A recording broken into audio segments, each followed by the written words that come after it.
Yes, Father. Thank you, Lord. தேவனை மையப்படுத்தலாம், கரந்ததை மையப்படுத்தலாம். சிந்தியோடு காத்திருப்போம். கர்த்தர் இன்றைக்கு ஆவியான நம்மோடு பேசுவார், நான் விசுவாசிக்கிறேன். அல்லேலூயா. கர்த்தர் மையடாகட்டும். இப்பொழுதும் கர்த்தருடைய வார்த்தையை நம்மத்தில் பாஸ்டர் ஆல்பர்ட் ராபின்சனை அவர்களுக்கு வந்து கொடுப்பாங்க. அந்த லாக்டவுன் பீரியடில் அநேக நாட்கள் நமக்கு வந்து உதவி செய்தார்கள். கர்த்தர் இந்த நாளில் அவர்கள் நம்மத்தில் வந்திருப்பது ஒரு பெரிய மகிழ்ச்சி. அல்லேலூயா. 3 அல்லேலூயா சொல்லி தேவ மனுஷனை நம்ம வரவேற்கலாமா?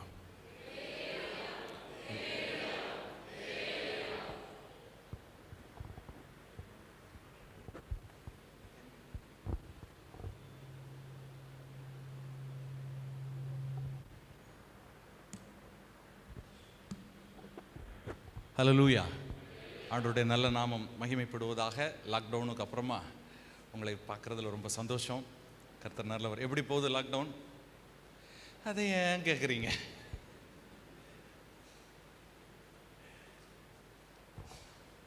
ஒருவேளை நடக்கிற காரியங்கள் நன்மையாக இல்லாமல் இருக்கலாம், ஆனால் நன்மைக்கு ஏதுவாகத்தான் நடக்கும். விசுவாசிக்கிற பாதி பேருக்காக கர்த்தருக்கு ஸ்தோத்திரம். உங்களுக்கெல்லாம் அந்த விசுவாசம் இல்லையா? அல்லேலூயா. அவர் நன்மைக்கு ஏதுவாகவே நடத்துவார். ஆமென்.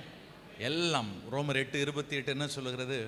அவருடைய தீர்மானத்தின்படி அழைக்கப்பட்டவர்களாய் தேவனிடத்தில் அன்பு கூறுகிறவர்களுக்கு சகலமும் நன்மைக்கு ஏதுவாக. நன்மைக்கு ஏதுவாக, நன்மையா அல்ல, ஆனால் நன்மைக்கு ஏதுவாகவே ஆண்டவர் நடத்த போதுமானவராய் இருக்கிறார். ஹல்லேலூயா.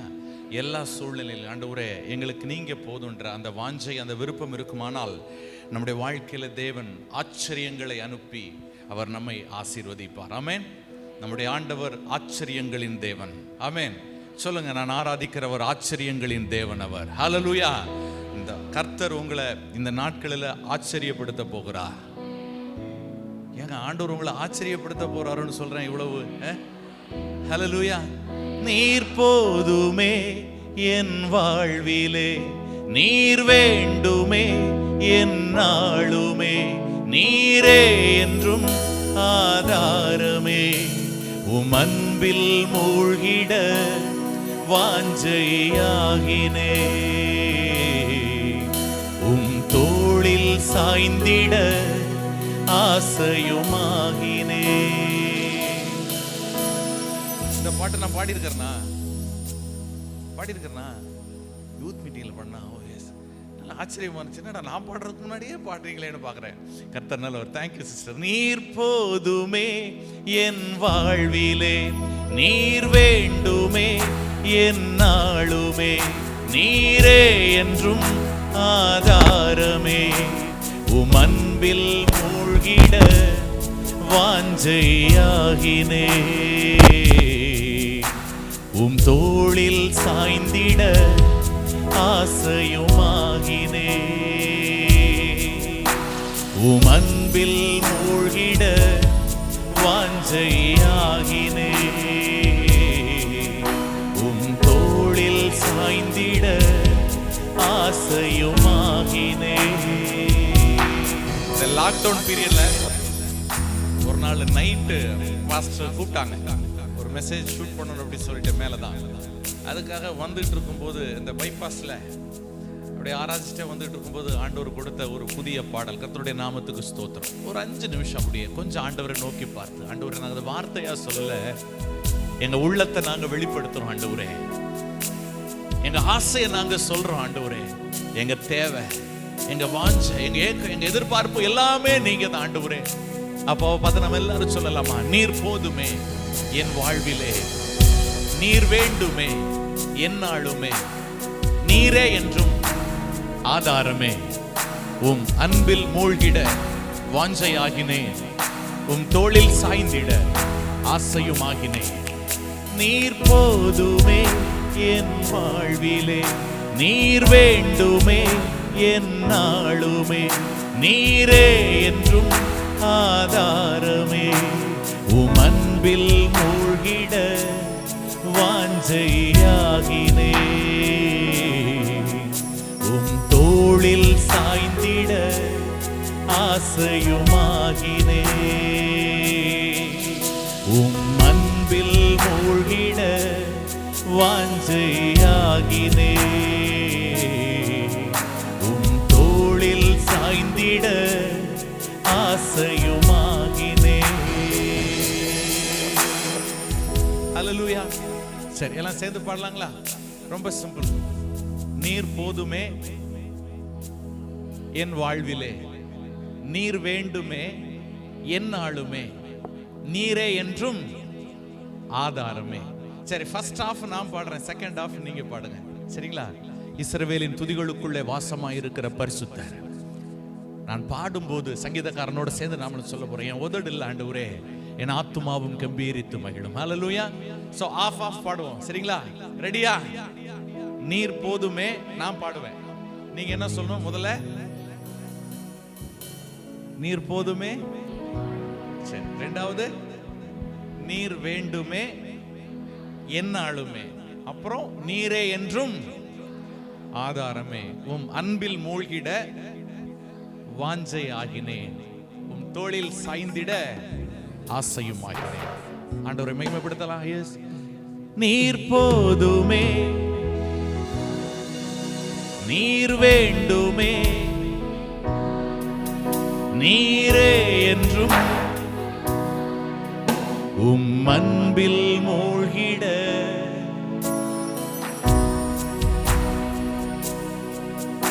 உம் தோளில் சாய்ந்திட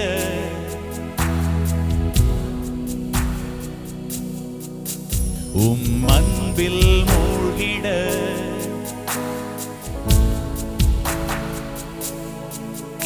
உம் தோளில் சாய்ந்திட.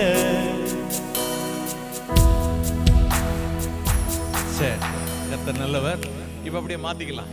இப்ப நீங்க நீர் போதுமே சொல்லுங்க, நீர் வேண்டுமே, நீரே என்றும், அப்புறம் உம் அன்பில் மூழ்கிட உம் தோளில் சாய்ந்திட. நீங்க தான் ஆரம்பிக்கணும். ரெடிங்களா? ரெடியா? ரெடி? 1 2 3.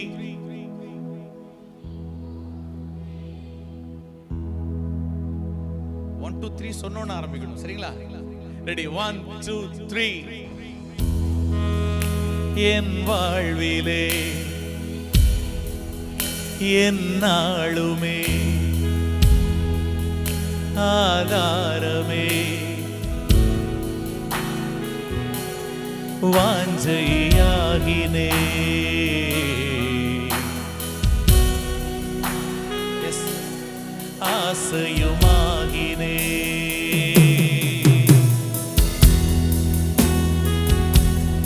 வாஞ்சையாகினே.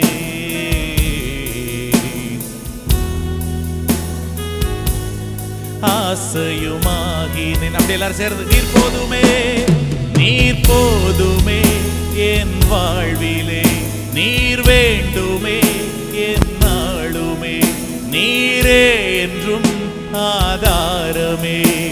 உம் அன்பில் மூழ்கிட வாஞ்சையாகினே, உம் தோளில் சாய்ந்திட ஆசையுமாகினே. உம் அன்பில் மூழ்கிட வாஞ்சையாகினே, உம் தோளில் சாய்ந்திட ஆசை. இன்னொரு முறை கடைசியா, ஆண்டவரே நீர் போதுமே, நீர் போதுமே என் வாழ்விலே, நீர் வேண்டுமே என்னாலுமே, நீரே என்றும் ஆதாரமே. உம் அன்பில் மூழ்கிட வாஞ்சையாகினே, உம்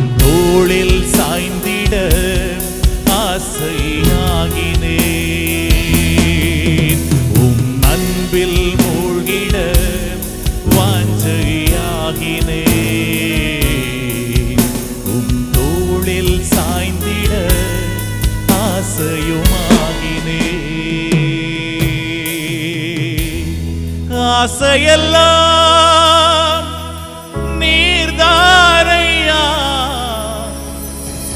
தேவையெல்லாம் நீர்தாரையா, ஆசையெல்லாம் நீர்தாரையா, தேவையெல்லாம் நீர்தாரையா. ரட்சகரே இயேசுநாதா, தேவையெல்லாம் நீர்தாரே. ரட்சகரே இயேசுநாதா, தேவையெல்லாம் நீர்தாரே. நீர் மாத்திரம் போதும் ராஜா, மாத்திரம் போதும் எனக்கு. நீர் மாத்திரம், நீர் மாத்திரம் போதும், நீர் மாத்திரம் போதும் எனக்கு. நல்ல பிதாவே,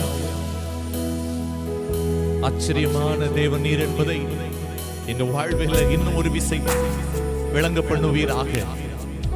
என் ஜனங்களை நீங்க ஆச்சரியப்படுத்த போகிற நாட்களுக்காக உமக்கு நன்றி, உமக்கு நன்றி.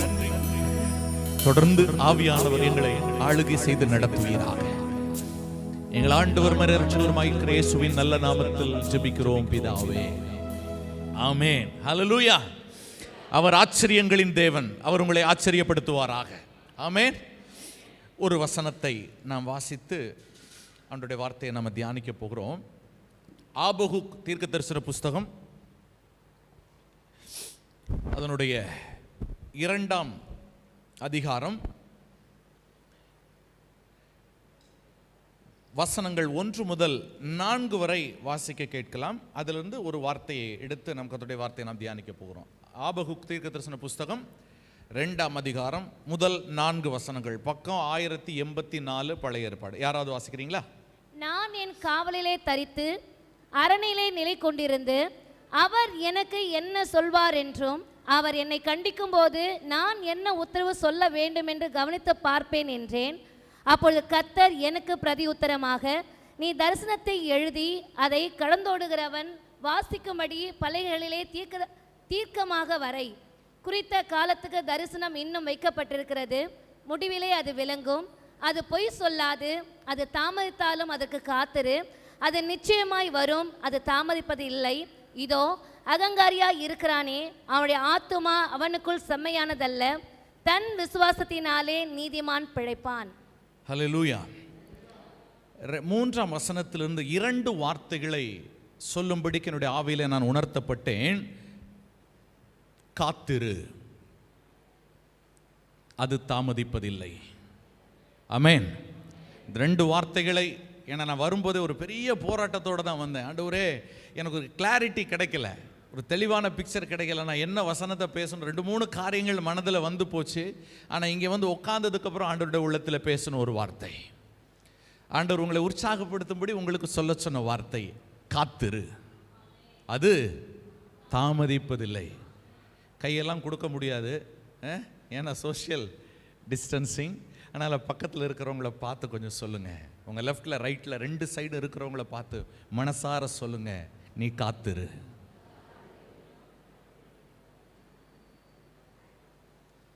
நல்லா சொல்கிறீங்க, போங்க கொஞ்சம் நல்லா சொல்லுங்களேன். நீ 2 சைட்லையும் பார்த்து சொல்லுங்கள். சபை வந்து நம்ம மற்றவங்களை ஆசீர்வதிக்கிறதுக்காக தான் ஆண்டவர் வச்சிருக்கிறார். ஆமென். நீ ஆசீர்வாதமாக இருப்பாய், மற்றவர்களுக்கு நீ ஆசீர்வதிக்க, நீங்கள் அப்படி தான் ஆண்டவர் சொல்கிறார். ஆபிரகாம் கொடுத்த வாக்குத்தத்தம் அதுதானே.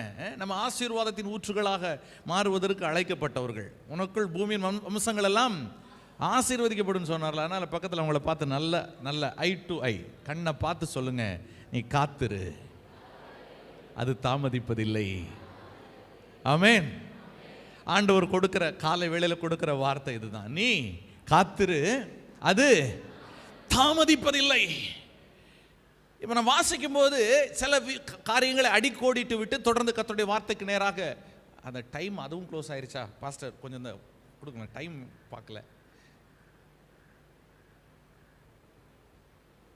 சும்மாவே இந்த ஆள் இழுத்துட்டு போவான், அதில் டைம் வேற இல்லையா, எப்போ முடிப்பானே தெரியாதுல்ல, அதனால டைமுக்காகத்தான். சரி, கர்த்தர் நல்லவர். ஆண்டவர் இங்கே சொல்ற காரியம், தீர்க்கதரிசிக்கு தேவ மனுஷனுக்கு சொல்லுகிற காரியம், ஒரு உத்தரவு வருகிறது ஆண்டவருடைய சமூகத்திலிருந்து.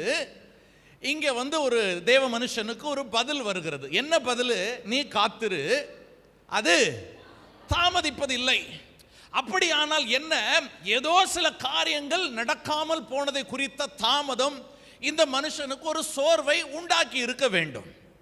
இப்ப நான் உங்களை நீங்க ஒண்ணுக்கு கவலைப்படாதீங்கன்னு சொன்னா என்ன அர்த்தம் சொல்லுங்களேன்? நான் உங்களை பார்த்து கவலைப்படாதீங்க அப்படின்னா என்ன அர்த்தம்? ஏற்கனவே கவலையில இருக்கிறோன்னு அர்த்தம். இந்த காலை வேளையில பிரியமானவர்களே, கர்த்தருடைய ஆவியானவர் நமக்கு சொல்லுகிற வார்த்தை அதுதான். நீ காத்திரு, அது தாமதிப்பதில்லை. அப்படியானா இங்கே இந்த மனுஷன் அவனுடைய நிலை என்னவாக இருக்கிறது என்று சொன்னால், முதல் வசனத்தில் வாசிக்கிறோம், நான் என் காவலிலே தரித்து அரணிலே நிலை கொண்டிருந்து அவர் எனக்கு என்ன சொல்லுவார் என்றும். ஒரு எதிர்பார்ப்பு இருக்குது.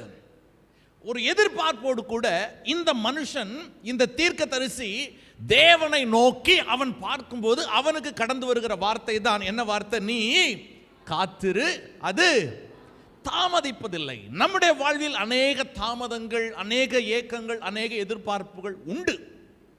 இப்போ ஆண்டவர் நமக்கு இதே வார்த்தை தான் சொல்றார். நீ என்ன பண்ணணுமா? காத்திரு, அது தாமதிப்பதில்லை. தேவனுடைய கரத்திலிருந்து ஒரு உத்தரவு வருகிறது, ஒரு பதில் வருகிறது. அப்படியானால் இந்த மனுஷனுடைய நிலைமை ஆண்டவர் சொல்றாரு, அவனுடைய பொசிஷன் எப்படி இருக்குதுன்னா, நான் என் காவலிலே தரித்து. ஆண்டவர் எப்ப பேசுறாருன்றதை கவனிங்க. தேவ சத்தம் எப்போது வருகிறது என்பதை நாம் கவனிக்க வேண்டும். இன்றைக்கு அநேகருடைய வாழ்க்கையில ஆண்டவர் எனக்கு என்ன சொல்றாருன்னு தெரியல, என் நேரம் என்னன்னு தெரியல, என் அடையாளம் என்னன்னு தெரியல, என்னுடைய கோல் என்னன்னு தெரியல, நான் எங்க போக போறேன்னு தெரியல. இப்படி பெரிய பெரிய குழப்பங்களோடு தான் நம்முடைய வாழ்க்கை இருந்து கொண்டிருக்கிறது. பிரியமானவர்களே, இந்த காலை வேளையில கர்த்தருடைய ஆவியானவர் சில கிளாரிட்டிகளை நமக்கு தருவாராக. அவர் நம்முடைய வாழ்வில் சில தெளிவுகளை நமக்கு அவர் தருவாராக. ஆமென். அவர் நமக்கு பயமுள்ள ஆவியை கொடுக்கவில்லை, மாறாக பலமும் அன்பும் தெளிந்த புத்தியும் உள்ள ஆவியை தந்திருக்கிறார். இன்றைக்கு அநேகருடைய வாழ்க்கையில அவர்களுடைய கோல் என்னன்னே தெரியல, தங்களுடைய வாழ்வின் நோக்கம் என்னன்றதை நிறைய பேருக்கு தெரியல. பிரியமானவர்கள், இந்த கால வேளையில் ஆண்டவர் உங்களுக்கு அந்த கிளாரிட்டியை கொடுப்பாராக. இங்க தேவ மனுஷன் ஆண்டவருடைய கரத்திலிருந்து பதிலை வாங்குகிறான். அவன் எப்படிப்பட்ட அனுபவத்தில் இருக்கிறான்னா, நான் என் காவலிலே தரித்து. அப்படியான அவனுக்கு ஒரு டியூட்டி கொடுக்கப்பட்டிருக்கிறது. அழகா சொல்றான், நான் என் காவலிலே தரித்து. அவனுக்கு ஒரு டியூட்டி இருக்குது. அந்த டியூட்டியில் அவன் எப்படி இருக்கிறான்? தரித்து இருக்கிறான். அப்படின்னா என்ன அர்த்தம்? ஸ்ட்ராங்கா நிற்கிறான்னு அர்த்தம். யாருக்கு ஆண்டவர் பதில் பேசுவார்னா, யாருக்கு எதிர்காலத்தை குறித்த பிக்சர் ரொம்ப தெளிவா பேசுறாருன்னா, தனக்கு கொடுக்கப்பட்ட டியூட்டியில, தனக்கு கொடுக்கப்பட்ட வேலையில தரித்திருக்கிற ஒருவனுக்கு தான் ஆண்டவர் பேச முடியும். நம்மோடு கூட ஆண்டவர் பேசி கொண்டிருக்கிறார். ரொம்ப ரொம்ப இதுக்கெல்லாம் ரொம்ப பெரிய விளக்கம் எல்லாம் தேவையில்லை, சிம்பிளா அதிலே புரிஞ்சுக்கலாம். நான் என் காவலிலே தரித்து, எனக்கு என்ன வேலை கொடுக்கப்பட்டதோ அந்த வேலையில நான் எப்படி இருக்கிறேன்? ஸ்டடியா இருக்கிறேன், ஸ்ட்ராங்கா இருக்கிறேன். அப்பத்தான் ஆண்டவர் பேசுறார்.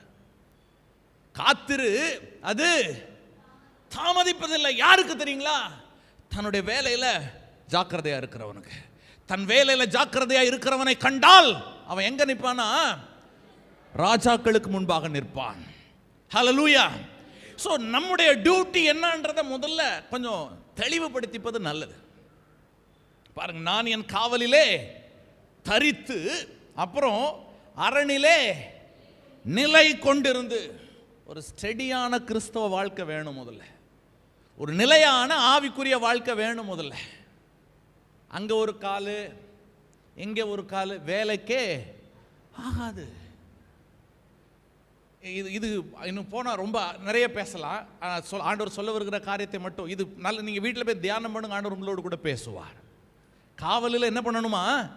தரிச்சிருக்கணும். ரெண்டாவது, அரணிலே நிலை கொண்டிருந்து அவர் எனக்கு என்ன சொல்லுவார் என்றும் அவர் என்னை கண்டிக்கும் போது கடிந்து கொள்ளுதலை ஏற்றுக்கொள்ளுகிற ஒரு பக்குவம் வேணும் நமக்கு. இன்னைக்கு பல பேருக்கு பிடிக்காத ஒரு விஷயம் இதுதான். அப்பப்போ சர்ச்சில் தியாலஜி பேசுகிறத விட தடவாலஜி பேசிக்கிட்டே இருக்கணும், தடவி கொடுத்துக்கிட்டே இருக்கணும், பட்டர் கொடுத்துக்கிட்டே இருக்கணும். நம்மளை கண்டித்து ஒரு வார்த்தை பேசிடக்கூடாது. இன்னைக்கு ஜனங்களுடைய மைண்ட் செட் அப்படிதாங்க போயிட்டு இருக்குது. நாங்கள் வசனம் தேவ மனுஷன் சொல்கிறான், அவர் என்னை கண்டிக்கும் போது நான் என்ன உத்தரவு சொல்லுவேன் என்றும் கவனித்து பார்க்க வேண்டும். வசனங்களை எப்படி பார்க்கணும்? அவர் சொல்ற வார்த்தையை எப்படி பார்க்கணும்? கவனிச்சு பார்க்கணும். ஒரு வசனம் வாசிக்கலாம்.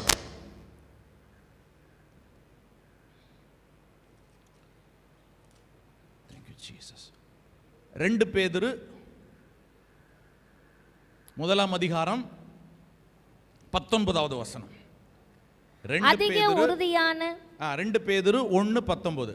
அதிக உறுதியான தீர்க்கதரிசன வசனமும் நமக்கு உண்டு. அதிக உறுதியான தீர்க்கதரிசன வசனம் நமக்கு உண்டு. வசனம்னா கர்த்தருடைய வார்த்தை நமக்கு உண்டு.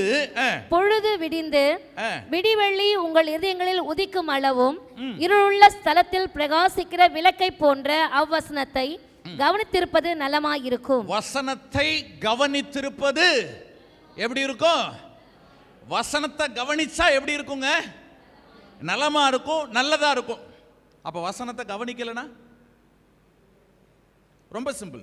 வசனத்தை கவனிச்சா அது நமக்கு நல்லது, வசனத்தை கவனிக்கலனா அது நமக்கு கேடு. நல்லா புரிஞ்சுக்கோங்க. சரி, மறுபடியும் ஆபகுக்கு வந்துருங்க. அப்போ அவர் எனக்கு என்ன உத்தரவு சொல்லுவார் என்றும் கவனித்து பார்ப்பேன் என்றேன். அப்படி ஒரு பொசிஷனுக்கு தன்னை ரியலைஸ் பண்ணி எதிர்பார்ப்போடு இருக்கிற ஒரு மனிதனிடத்துல தான் கர்த்தர் பேச முடியும். ஆமென். இருக்கிறீங்களா? இருக்கிறீங்களா? ஐயோ, இந்த லாக்டவுன் முடிஞ்சு நல்லதா 4 வார்த்தை கேட்கலான்னு வந்து அந்த ஆள் என்ன இப்படி பேசுறேன்னு நினைக்கிறீங்களா? இல்லைங்க, நான் அடிக்கடி சொல்லுவேன்ல, இது என்னை அனுப்பினவர் பேச சொன்ன ஒரு வார்த்தை. இந்த இடத்துல உட்கார்ற வரைக்கும் நான் என்ன பேச போறேன்னு உண்மையிலே எனக்கு தெரியாது. இங்கே உட்கார்ந்ததுக்கு அப்புறம் ஆண்டவர் கொடுத்த வார்த்தை உங்களோடு கூட நான் பேசி கொண்டிருக்கிறேன். நீ காத்திரு, அது தாமதிப்பதில்லை. அப்ப யாருக்கு ஆண்டவர் இந்த பதில் பேசுறாருன்னா, என் டியூட்டி என்னன்னு தெரியணும். முதல்ல நான் என் காவலிலே தரித்து அரணிலே நிலை கொண்டிருந்து அவர் எனக்கு என்ன சொல்லுவார், அவரை நோக்கி பார்க்கிற ஒரு அனுபவம், அவரை நோக்கி பார்க்கிற அனுபவம். என் அப்பா எனக்கு என்ன பேசுவார், ஆண்டவர் எனக்கு என்ன பேசுவார்னு அந்த ஒரு அனுபவத்தோடு இருக்க வேண்டும். மட்டுமல்ல, அவர் என்னை கண்டிக்கும் போது, தேவன் சிட்சிக்கிற மனுஷன் பாக்கியவான். ஆமென். அப்ப கண்டிக்கும் போது என்ன உத்தரவு சொல்லுவேன் என்றும் கவனித்து பார்ப்பேன். இந்த ஆட்டிடியூட் இருக்கிறவங்களுக்கு தான் ஆண்டவர் சொல்ற வார்த்தை காத்திரு, தாமதிப்பதில்லை. 2வது வசனம் சொல்லுது, அப்பொழுது கர்த்தர் எனக்கு பிரதியுத்தரமாக, நீ தரிசனத்தை எழுதி அதை கடந்து ஓடுகிறவன் வாசிக்கும்படி பலகைகளிலே தீர்க்கமாக வரை. ஆண்டவர் உங்களுக்கு இந்த அனுபவத்தில் இங்கே நிற்கும் போது ஆண்டவர் உங்களுக்கு பேச போதுமானவராக இருக்கிறார்.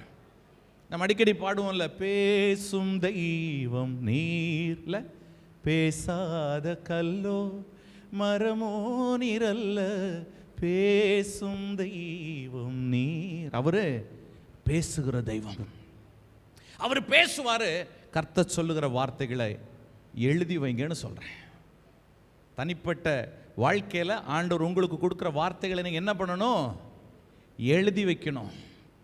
2008வது வருஷத்தில் தனிப்பட்ட ஊழியத்திற்கென்று ஆண்டவர் எங்களை வேறு பிரித்து, அதுக்கு முன்னாடியே ஊழியம் தான் பண்ணிக்கிட்டு இருந்தோம். இருந்தாலும் ஒரு பிராண்டாக விசேஷமாக ஒரு அழைப்பு கொடுத்து ஆண்டவர் எனக்கு கூப்பிடும்போது நான் ஆண்டவர்கிட்ட ஒரு வசனம் கேட்டேன். எனக்கு நான் ட்ராவல் பண்ணுறதுக்கு எனக்கு ஒரு வசனம் வேணும் ஆண்டவரே, எனக்கு ஒரு வார்த்தை வேணும் ஆண்டவரே. என்னுடைய தனிப்பட்ட வாழ்க்கையை குறித்து தேவன் என்ன சொல்லி இருக்கிறார் என்பது எனக்கு தெரியும். எங்களுடைய ஊழியத்தை குறித்து ஆண்டவர் என்ன திட்டம் வைத்திருக்கிறார், என்ன வசனத்தை கொடுத்திருக்கிறார் என்றது எனக்கு தெரியும். நான் உங்களை சேலஞ்ச் பண்றேன், உங்களுடைய வாழ்வில் வைத்திருக்கிற தேவ திட்டத்துக்கு ஒரு வசனத்தை கேளுங்கன்றேன். ஆண்டவரை கேளுங்க. அந்த வசனத்தை எழுதி வைங்க. அதற்கு காத்திரு, அந்த வசனம் தாமதிப்பதில்லை. 2008 வருஷத்தில் என் பைபிளில் ஆண்டவர் வசனம் கொடுக்கும்போது டேட் போட்டு டைம் போட்டு என்னுடைய பழைய பைபிளில் நான் எழுதி வச்சிருக்கிறேன். இன்னைக்கு வரைக்கும் என்ன டிரைவ் பண்ணிட்டு இருக்கிறது, என்ன ஓட வச்சிட்டு இருக்கிறது அந்த வசனம் தான். எத்தனையோ அழுகை, எத்தனையோ விழுகை, எத்தனையோ அவமானம், எத்தனையோ நெருக்கம், ஆனாலும் இவைகளுக்கு மத்தியில் என்ன தூக்கி நிக்க வச்சு என்ன ஓட வச்சிட்டு இருக்கிறது அந்த வசனம் தான். உங்க வாழ்க்கையில அந்த வசனம் உங்களுக்கு தெரிஞ்சிருச்சு அப்படின்னா, ஆண்டவர் உங்களுக்குன்னு வச்சிருக்கிற வார்த்தை தெரிஞ்சிருச்சுன்னா, நீங்க எதை குறிச்சும் கவலைப்பட மாட்டீங்க. எதுவும் உங்களை டிஸ்டர்ப் பண்ணவே முடியாது. எதுவும் உங்களை, உங்க டெஸ்டினி தெரிஞ்சிருச்சுன்னு வச்சுக்கோங்களேன், என்ன ஆண்டவர் உங்களுக்கு சொல்லி ரிசல்ட், அந்த வசனத்தை நீங்க நம்பி அதை பிடிச்சிக்கிட்டீங்கன்னு வச்சுக்கோங்களேன். எக்ஸாம்பிள் பெஸ்ட் சொல்றேனே, ஒரு அருமையான சகோதரி கர்ப்பம் தரிக்கிறாங்கன்னு வச்சுக்கோங்களேன். 10 மாசத்துல டெலிவரி ஆயிடும். வரப்போறது தெரியுது இல்ல, 10 மாசத்துல குழந்தை வருதுன்னு தெரிஞ்சா அந்த தாய் தன்னுடைய வாழ்க்கையில என்ன கஷ்டம் வந்தாலும், கொஞ்சம் யோசிச்சு பாருங்க, என்ன நெருக்கம் வந்தாலும், எவ்வளவு உடம்பு அசதியா இருந்தாலும், எவ்வளவு வாமிட் எடுத்தாலும், எவ்வளவு சிரமங்களை அனுபவிச்சாலும், அந்த சகோதரியை டிரைவ் பண்ற ஒரு ஃபோர்ஸ் வயித்துல இருக்கிற கரு, அந்த குழந்தை, அந்த குழந்தை வயிற்றுக்குள்ள இருக்கிறதுனால, வரப்போற அந்த காரியத்தை அந்த தாய் பார்க்கறதுனால அவ எல்லாத்தையும் தாங்கிக்கிறா. உண்மையா இல்லையா? நான் சொல்றேன், வசனம் அப்படிதாங்க. உங்களை குறித்து ஆண்டவர் வைத்திருக்கிற அந்த வசனத்தை நீங்க கரெக்டா வாங்கிட்டீங்கன்னு வச்சுக்கோங்களேன், நான் சொல்றேன், எந்த சூழ்நிலையும் உங்களை டிஸ்டர்ப் பண்ணவே முடியாது. இங்கே தேவ மனுஷனுக்கு ஆண்டவர் சொல்றாரு, நீ அதை வாசிக்கிற, கடந்து ஓடுகிறவன் வாசிக்கும்படி பலகைகளிலே தீர்க்கமாய் வரை. என்னை ஆண்டவர் அழைத்த போது எனக்கு பேசின வசனத்தை நான் எழுதி வச்சிருக்கிறேன். எங்க ஊழியத்துக்கு தந்த வசனத்தை நான் எழுதி வச்சிருக்கிறேன். அதனால எந்த சூழ்நிலை வந்தாலும் நாங்க அசைய மாட்டோம். எப்பக்கம் நெருக்கப்பட்டும் ஒடுங்கி போவதில்லை. அவர் கூட இருக்கிறதுனால நான் அசைக்கப்படுவது இல்லை. பிரியமானவர்களே, அதை கடந்தோடுகிறவன் வாசிக்கும்படி பலகைகளிலே தீர்க்கமாக வரை. நாம செய்ய தவறும், உலகத்தான் அதை செய்யறான். இங்க ஆம்வே பிசினஸ் பண்றவங்க யாரா இருக்கிறீங்களா? சரி, இந்த ஆம்வே பண்ணவங்களை நீங்க யாராச்சும் தெரிஞ்சிருந்ததுன்னா நீங்க அவங்கள கேட்டு பாருங்க. அந்த பர்சன்டேஜ் கணக்கு ஒன்று இருக்கு இல்ல. என் ஃப்ரெண்டு, அவன் வீட்டில் கண்ணு முழிக்கிற இடத்துல எழுதி போட்டிருப்பான், பெரிய A4 ஷீட்டில். அது 3% ஆரம்பிக்கும் இல்லைங்களா ஐயா? 3% ஆரம்பிக்கும். அவன் அந்த 3% முடிஞ்சு 6% வரும்போது அவனுடைய கோல் என்னன்றத அதில் எழுதி போட்டிருந்தான். எப்படின்னா, அவன் கண்ணு முழிக்கிற இடத்துல என்ன இருக்கணுமா? நான் சொல்றது உண்மைங்க, ரூஃப்ல ஒட்டி வச்சிருக்கிறான். அப்படி அந்த 6% அப்படின்றத ஒட்டி வச்சிருக்கிறான். கண்ணு முழிச்சோடனே அதான் அவன் பார்ப்பான். இந்த சைடில் ஒரு வெறும் 6ன்னு போட்டு ஒரு A4 ஷீட்டில் இந்த சைடில் இருக்கும், இந்த சைடில் இருக்கும், மேலே இருக்கும், ஃப்ரண்ட்ல இருக்கும். ஸோ அவன் கண்ணு முழிச்ச உடனே எதை தான் பார்ப்பான்? அந்த 6 பார்க்குறான். அப்புறம் இந்த பக்கம் திரும்பினா இந்த பக்கமும் 6 பார்க்குறான், இந்த பக்கம் திரும்பினா 6 பார்க்குறான். எங்கே பார்த்தாலும் இந்த 6. நான் கேட்டேன், ஏன்டா அப்படி வச்சிருக்கிற அப்படின்னா, இல்லை அதை பார்க்கும்போது எனக்கு அந்த 6% அச்சீவ் பண்ணணுன்ற ஒரு டார்கெட் அது எனக்கு வருது. கொஞ்ச நாள் கழிச்சு பார்த்தா அவருக்கு ஒரு கேப் ஆகி போச்சு. அந்த கேப்புக்கு அப்புறம் பார்த்தா அவன் அதில் 12% வச்சிருந்தான். ஸோ அவன் 6 முடிச்சிட்டான், 9 முடிச்சிட்டான். இப்போ எப்போ எவ்வளோ வந்துருச்சு? 12%. அவன் திரும்புகிற பக்கமெல்லாம் அந்த 12% இருக்கும். இது நான் சொல்கிறேன், நாம் செய்ய வேண்டிய ஒரு காரியம். அவன் அச்சீவ் பண்ணிட்டான். அவன் சொல்கிறான், எனக்கு டிரைவிங் ஃபோர்ஸ் அதான். நான் அதை பார்க்கும் போதெல்லாம் எனக்கு என்ன வரும்? எனக்குள்ள ஒரு வேகம் வருது. நான் இன்னும் ஓடணும், நான் இன்னும் அதை அச்சீவ் பண்ணணும்ட்டு நான் மூவ் பண்ணுறேன் அப்படின்னு சொல்கிறான். நல்லா கவனிங்க, நம்முடைய கோல் என்னன்னு நமக்கு தெரியணும். முதல்ல ஆண்டவர் நமக்கு என்ன சொல்லி இருக்கிறார்ன்றது முதல்ல நமக்கு தெரியணும். இது வரைக்கும் இல்லைன்னா இன்னைக்கு ஆண்டவர்கிட்ட கேளுங்க, ஆண்டவர் உங்களுக்கு பேச போதுமானவராக இருக்கிறார். நான் சொல்றேன், அது தெரியாததுனால தான் என் கோல் என்ன, அவர் எனக்கு என்ன செய்ய போறாரு, என் வாழ்க்கையில் என்ன திட்டம் வச்சிருக்கிறாருன்றது தெரியாததுனால தான் நிறைய கன்ஃபியூஷன்ஸ், நிறைய பிரச்சனை. இன்னைக்கு சொல்றேங்க, ஆண்டவர் சொல்றாரு, நீ கடந்து ஓடுகிறவன் வாசிக்கும்படியாக ஒரு பலகைகளிலே தீர்க்கமாக வரை. குறித்த காலத்துக்கு தரிசனம் இன்னும் வைக்கப்பட்டிருக்கிறது, முடிவிலே அது விளங்கும், அது தாமதித்தாலும் அதற்கு காத்திரு. காத்திரு, தாமதிப்பதில்லை. ஆமென். இன்னும் ஒரு முறை பக்கத்தில் பார்த்து சொல்றீங்களா, நீ காத்திரு, அது தாமதிப்பதில்லை. தாமதிக்கவே தாமதிக்காது, உங்கள் வாழ்க்கையில் அது கண்டிப்பாக வரும். வேதத்திலிருந்து ஒரு மனிதனை நான் காட்ட ஆசைப்படுகிறேன். ஒரே ஒரு மனிதனை காட்டி, எஸ்தரின் புஸ்தகம்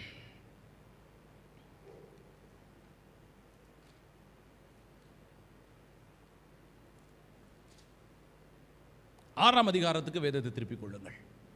எஸ்தரின் புஸ்தகம் 6ஆம் அதிகாரம். உங்கள் வாழ்க்கையில் நீங்கள் நினச்சிக்கிட்டு இருக்கலாம், இது வரைக்கும் ஒன்றுமே நடக்கலை, எதுவுமே நடக்கலை. அதுக்கு தான் இன்னைக்கு ஆண்டவர் பேசியிருக்கிறாரு, நீ காத்திரு, அது தாமதிப்பதில்லை. இது வரைக்கும் ஒன்றும் இல்லாமல் இருக்கலாம், கவலைப்படாதீங்க, காத்திருங்க, அது தாமதிப்பதில்லை. எஸ்தரின் புஸ்தகம் 6ஆம் அதிகாரம். இங்கே மொர்தெகாய் என்று சொல்லுகிற ஒரு மனிதனை குறித்து உங்கள் மத்தியில் நான் வைக்க விரும்புகிறேன். இந்த மொர்தெகாய் ஸ்டோரி நமக்கெல்லாம் நல்லா தெரியும். நான் ஃபுல்லாக சொல்கிறதுக்கு டைம் இல்லை, நான் சுருக்கமாக மட்டும் சொல்லிட்டு போயிடுறேன். இந்த மொர்தெகாய் ஒரு காரியம் செய்வார். என்ன செய்வார் அப்படின்னாக்கா, அந்த ராஜாவுடைய உயிரை இந்த மொர்தெகாய் காப்பாற்றுவார். இந்த அகாஸ்வேரு ராஜாவை போட்டு தள்ளுறதுக்கு 2 பேர் பிளான் பண்ணுவானுங்க. இவர் இதை போட்டு கொடுத்துருவார். போட்டு கொடுத்தே பெரிய ஆளானவர். அல்லேலூயா. நம்ம குரூப்பில் இருக்கிறாங்க, வேற மாதிரி போட்டு கொடுக்குற ஆட்கள் இருக்கிறாங்க, அதை விடுங்க. சரி, இங்கே ஒருத்தர் இந்த ராஜாவை போட்டு தள்ளுறதுக்கு 2 பேர் பிளான் பண்ணுறானுங்களா, இதை இவர் போட்டு கொடுத்துட்றாரு. யாரு? மொர்தெகாய் போட்டு கொடுத்துட்றாரு. நான் மறுபடியும் சொல்கிறேன், தன்னுடைய வேலை தன் காவலிலே தரித்து, இல்லை அரணிலே நிலை கொண்டிருந்து, இல்லை இதெல்லாம் கவனிங்க, தனக்கு கொடுக்கப்பட்ட வேலையை உண்மையா உத்தரவாதமாக செய்கிற, சின்சியராக செய்கிற ஒரு கேரக்டர் தான் இந்த மொர்தெகாய். ஒன்றில் அவர் பார்க்குற வேலை என்ன வேலை தெரியுங்களா? செக்யூரிட்டி வேலை, அவ்வளோதான். கேட்டில் இருக்கிற ஒரு செக்யூரிட்டி வேலை. நான் ஒன்று சொல்கிறேங்க, எந்த வேலையுமே அசால்ட்டாக நினைக்காதீங்க. எந்த வேலையுமே இதெல்லாம் ஒரு வேலையா சலிப்போட மன கஷ்டத்தோட செய்யவே செய்யாதீங்க. சின்ன வேலையோ பெரிய வேலையோ அது ஆண்டவரால் உங்களுக்கு கொடுக்கப்பட்டிருக்கிற வேலை. நீங்கள் எந்த இடத்துல இருக்கலாம், எவ்வளோ பெரிய பதவியில் அல்ல எவ்வளோ சின்ன வேலையிலே கூட நீங்கள் இருக்கலாம். ஒரு காரியத்தை நம்புங்க, அது ஆண்டவர் உங்களுக்கு கொடுத்துருக்கிற வேலை. உங்களுக்கு கொடுத்துருக்கிற வேலையில் ஆண்டவர் உங்களை உயர்த்த முடியும். அதை சலிப்போட சஞ்சலத்தோட மன வருத்தத்தோட ஒரு நாளும் செய்யாதீங்க. ஒரு சாதாரண ஒரு செக்யூரிட்டி வேலைன்னு நாம சொல்றோம், இந்த வேலை தான் இந்த மொர்தெகாயினுடைய வேலை. இந்த வேலையில உண்மையா இருக்கிறார், இந்த வேலையில சின்சியரா இருக்கிறார், இந்த வேலையில அவர் ஸ்டெடியா இருக்கிறார். உண்மையா இருந்ததுனால அந்த வேலைக்கு உண்மையா அந்த ராஜாவை போட்டு தள்ளுறது 2 பேர் பிளான் பண்றாங்க. இதை இவரு சொல்லிட்டாரு. தன்னுடைய வேலையை ஒரு சின்சியரா செய்கிற ஒரு மனுஷன். 6ஆம் அதிகாரம் 3ஆம் வசனம் வாசிங்க.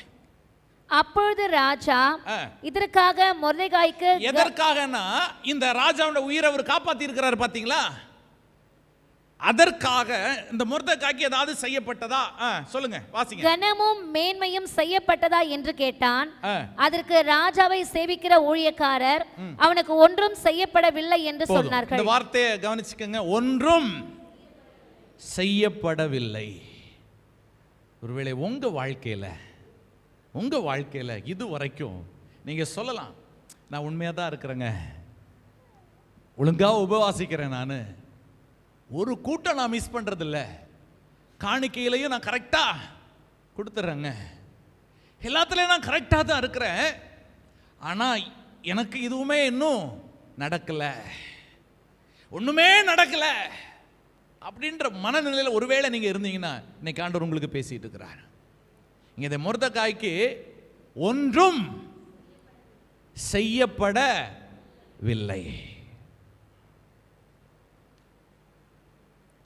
ஒரு 2 வசனத்தை சொல்றேன். முதல்ல ஒன்றும் செய்யப்படவில்லை.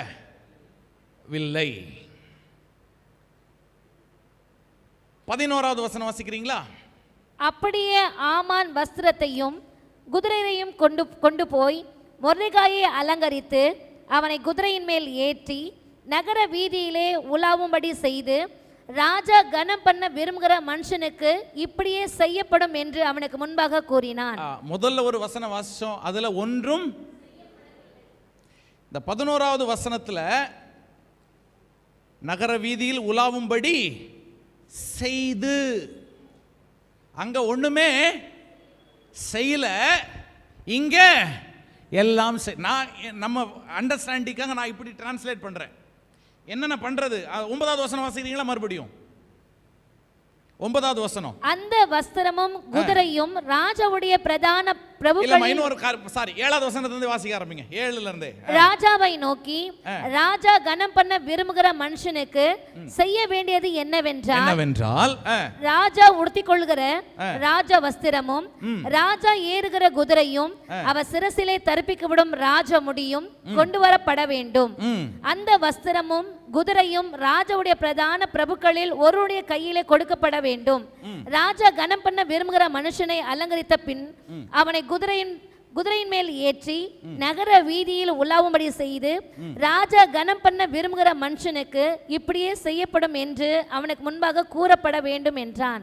கவனிங்க, முதல்ல ஒன்றும் செய்யப்படவில்லை, இங்கே இப்படியே செய்யப்படும்.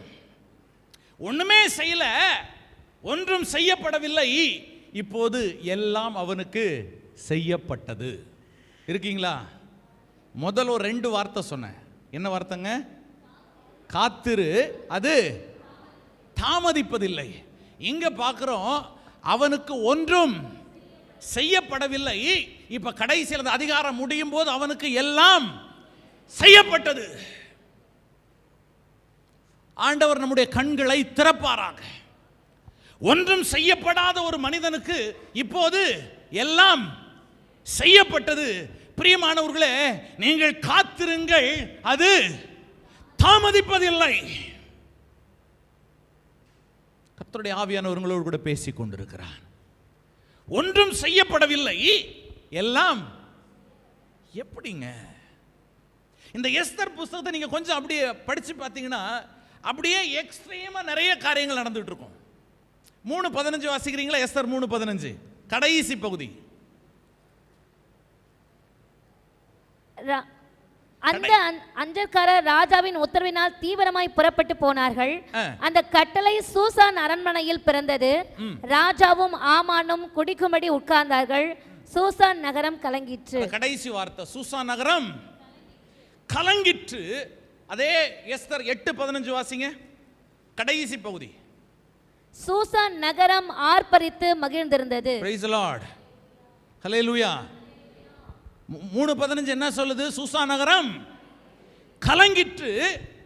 8:15 சூசான் நகரம். இப்படி இந்த எஸ்தர் புத்தகத்தில் நிறைய இருக்கு, நீங்க படிச்சு பாருங்க. ஆண்டவர் உங்களுடைய கண்களை திறப்பாராக. இந்த வார்த்தைகள் உங்களை உற்சாகப்படுத்தும். அவனுக்கு ஒன்றும் செய்யப்படவில்லை, இப்போது எல்லாம் செய்யப்பட்டது. ஆபகுக்குள்ள வாசிக்கிறோம், நீ காத்திரு, அது தாமதிப்பதில்லை. பிரியமானவர்களே, ஆண்டவர் உங்களுடைய வாழ்வில் ஆச்சரியங்களை கொண்டு வரப்போகிறார். நிறைய எக்ஸ்ட்ரீமா பார்க்கிறோம் இந்த இடத்துல. ஒன்றும் செய்யப்படவில்லை, இப்ப எல்லாம் செய்யப்பட்டது. சூசான் நகரம் கலங்கிற்று. சூசான் நகரம் 2 எக்ஸ்ட்ரீம்ங்க.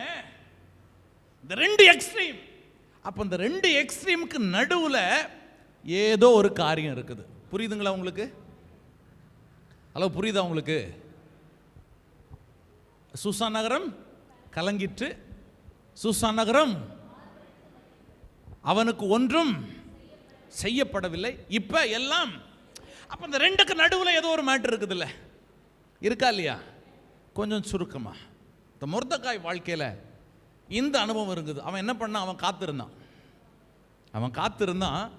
அவனுக்கு அது தாமதிக்கவில்லை. அப்போ அந்த ரெண்டுக்கு நடுவில் ஏதோ ஒரு காரியம் இருக்குது. அது என்னன்றதை கொஞ்சம் சுருக்கமாக நம்ம பார்த்து நம்ம ஜெபித்து முடிக்க போகிறோம். ஆண்டவர் உங்களை ஆச்சரியமாய் நடத்துவாராக. அதான் வந்த உடனே என் ஆவியில் அதை தான் உணர்ந்தேன். அவர் ஆச்சரியங்களின் தேவன் is going to surprise you. அவர் உங்களை ஆச்சரியப்படுத்த போகிறார். அது எப்போ தெரியுங்களா? நீங்க எதிர்பார்க்காத ஒரு நேரத்தில். ஆமென். நீங்க எதிர்பார்க்காத நேரத்தில் அவருக்கு காத்திருக்கிறவர்களுக்கு ஆயத்தம் பண்ணினவைகளை கண்கள் காணவில்லை, காதுகள் உம் கண்கள் அதை காணவில்லை, காதுகள் அதை கேட்கவில்லை, இதயத்தில் தோன்றவும் இல்லை. நீர் எனக்காய் செய்கிறதை, நீர் எனக்காய் செய்கிறதை கண்கள் அதை காணவில்லை, காதுகள் அதை கேட்கவில்லை, இதயத்தில் தோன்றவும் இல்லை. நீர் எனக்காய் செய்கிறதை, நீர் எனக்காய் செய்கிறதை என் கண்கள் அதை காணவில்லை, காதுகள் அதை கேட்கவில்லை, இதயத்தில் தோன்றவும் இல்லை. என் கண்கள் அதை காணவில்லை, காதுகள் அதை கேட்கவில்லை, இதயத்தில் தோன்றவும் இல்லை. நீர் எனக்காய் செய்கிறதை, நீர் எனக்காய் செய்கிறதை.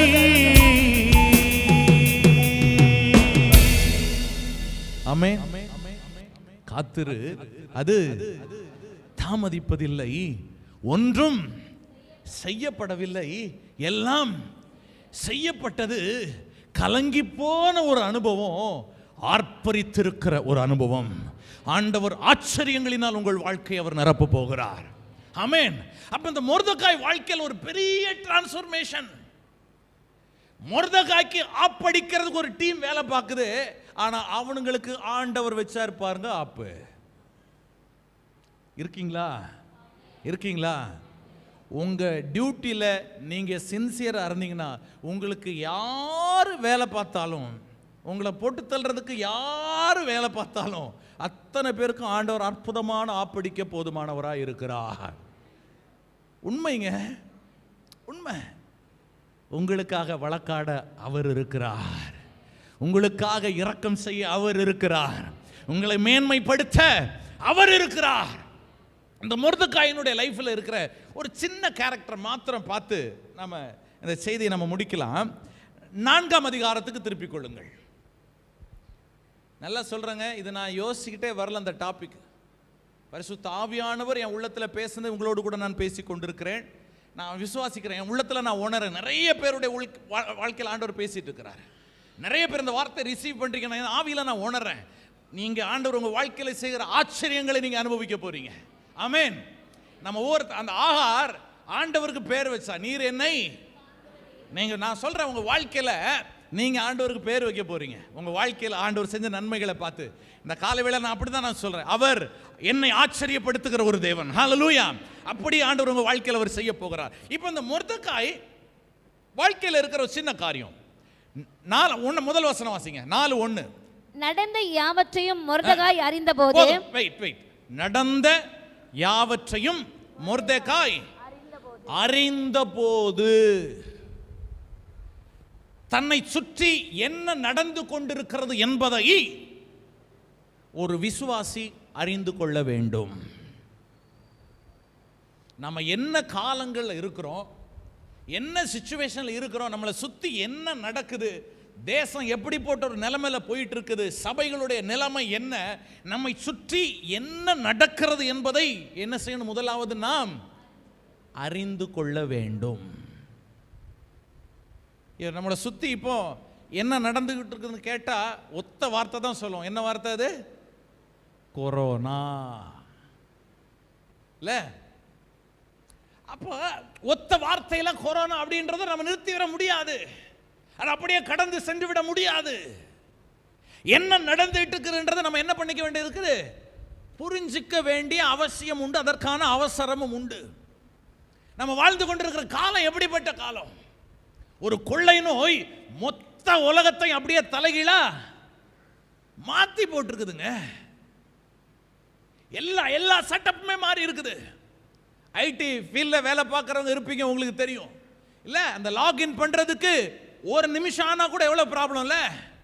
ஆஃபீஸுக்கு கொஞ்சம் ஆஃபீஸு போகிறவங்களுக்கு கொஞ்சம் பிந்தி போனால் கூட வேற கதை. ஆனால் இப்போ அவங்களே கையெடுத்து கும்பிட்டு என்ன சொல்கிறாங்க? நீங்கள் வேலைக்கு ஆஃபீஸுக்கு வராத. முந்தையெல்லாம் பிள்ளைங்க ஃபோனை எடுத்தாலே இல்லை, ஃபோனை எடுத்தாலே திட்டுவோம். இப்போ நாமளே ஃபோனை வாங்கி இல்லை, ஊழியக்காரங்க நாங்கள் முன்னாடியெல்லாம் ஆன்லைனில் சர்வீஸ் பார்க்குறவங்களெல்லாம் கரிச்சு கொட்டிக்கிட்டு இருந்தோம். ஆனால் இப்போ நாங்களே என்ன சொல்கிறோம்? அந்த ஒரு வியாதி எல்லாத்தையும் தலைகீழாக மாற்றி போட்டுருச்சு, எல்லாத்தையும் தலைகீழாக மாற்றி போட்டுருச்சு. அப்போ நாம் அதை கொஞ்சம் நிதானிக்கணும், காலங்களை நிதானிக்கணும். நம்மை சுற்றி என்ன நடந்து கொண்டிருக்கிறது என்று நம்ம அறிய வேண்டும். ஆண்டவருடைய வார்த்தை நிறைவேறிக்கிட்டு இருக்குது. ஆமென். கடைசி காலங்கள் இதெல்லாம் நடக்க வேண்டியது தானே. கொள்ளை நோய் வருன்றது ஆண்டவர் என்னைக்கு சொல்லியிருக்கிறாரு? உலகம் ஷாக் ஆகலாங்க, உலகம் ஷாக் ஆகலாம். ஐயோ இப்படி ஒரு காரியம் இருக்குதான்றது. ஆனா விசுவாசி இதை பார்த்து ஷாக் ஆனா உங்களுடைய வேத அறிவையும் உங்களுடைய ஐக்கியங்களையும் தேவனோடு கூட இருக்கிற உறவையும் நான் கேள்வி கேட்கிறேன். உங்களுடைய விசுவாச வாழ்க்கை குறித்து நான் சந்தேகப்படுகிறேன். தேவனோடு நீங்கள் நடக்கிற அந்த அனுபவத்தை பார்த்து நான் அச்சப்படுகிறேன். ஒரு உலகத்தான் சொல்லலாம், இப்படி ஒரு வியாதியை நான் எதிர்பார்க்கல, ரைட்டு. ஏன்னா அவனுக்கு வேதம் தெரியாது, அவனுக்கு ஆண்டவர் தெரியாது, தீர்க்க தரிசனம் என்னன்னு அவனுக்கு தெரியாது. ஆனா ஒரு விசுவாசி இந்த வியாதியை பார்த்து ஐயோ இதை நான் எதிர்பார்க்கலன்னா, sorry brothers and sister, I question your Christian life. I question your Christian faith. I question your Bible knowledge. நமக்கு இதெல்லாம் ஷாக் ஆகக்கூடாது. 2000 வருஷத்துக்கு முன்னாடி ஆண்டவர் தெள்ள தெளிவா எழுதி கொடுத்துட்டு போயிட்டாரே. ஏன் உங்களுக்கு கன்ஃபியூஷன் ஆகுது? ஏன் நீங்க சந்தேகப்படுறீங்க? ஏன் நீங்க ஷாக் ஆகுறீங்க? என்ன நடக்குதுன்றத புரிஞ்சுக்கணும். முதல்ல நம்மளை சுத்தி என்ன நடக்குதுன்றத முதல்ல தெரிஞ்சுக்கணுங்க. இவைகளெல்லாம் சம்பவிக்க வேண்டியதே, சம்பவிக்க வேண்டியதேன்னு ஆண்டவர் சொன்ன விஷயத்தை நம்ம ஆச்சரியமா பார்த்தா எப்படி இருக்கு பாருங்க நம்ம ஆவிக்குரிய நிலைமை. இதெல்லாம் நடக்குதுன்னு நமக்கு தெரியணும் இல்ல? தெரியணுமா தெரிய வேணாமா? இது நம்மை ஆச்சரியப்படுத்த அல்ல. இந்த கொள்ளை நோய் இந்த சூழ்நிலை நம்மை ஆச்சரியப்படுத்த கூடாது. ஏன்னா இட்ஸ் ரிட்டன், ஏற்கனவே எழுதி இருக்குது. அதனால யாராச்சும் நம்மகிட்ட வந்து இப்படி எல்லாம் ஒன்று இருக்கேன்னு சொல்லியிருந்தா நம்ம கூலா டேக் இட் ஈஸி எடுத்துட்டு என்ன தெரியுமா சொல்லியிருக்கணும்? இது எங்களுக்கு தெரியுமேங்க, இது இல்லைங்க, இது வெறும் சாம்பிள், இது வெறும் ட்ரெய்லரு, மெயின் பிக்சரு இனிதான் வரப்போகுது. சொல்லணும்ல, சொல்லணும்ல. சொன்னமா? நாமளே இதை பார்த்து பயந்து பயம் வேணும். இதை குறித்த ஒரு எச்சரிக்கை உணர்வு வேணும். அரசாங்கம் சொல்லுகிற சட்ட திட்டங்கள் எல்லாம் மதித்து நடக்கணும், அதெல்லாம் அவசியம். ஆனால் ஒரு காரியத்தை விளங்கிக் கொள்ள வேண்டும், இது எனக்கு அதிர்ச்சி அளிக்கக்கூடிய சம்பவம் அல்ல அல்ல. ஏன்னா இப்படியெல்லாம் நடக்கணும் எனக்கு ஏற்கனவே தெரியும். ஒரு விசுவாசிக்கு தன்னை சுற்றி என்ன நடக்குதுன்றத தெரிஞ்சுக்கணும். மொர்தெகாய் தான் வாழ்ந்த காலத்தில் தான் இருக்கிற சூழ்நிலைகளை அவன் நன்றாக அறிந்திருந்தான்.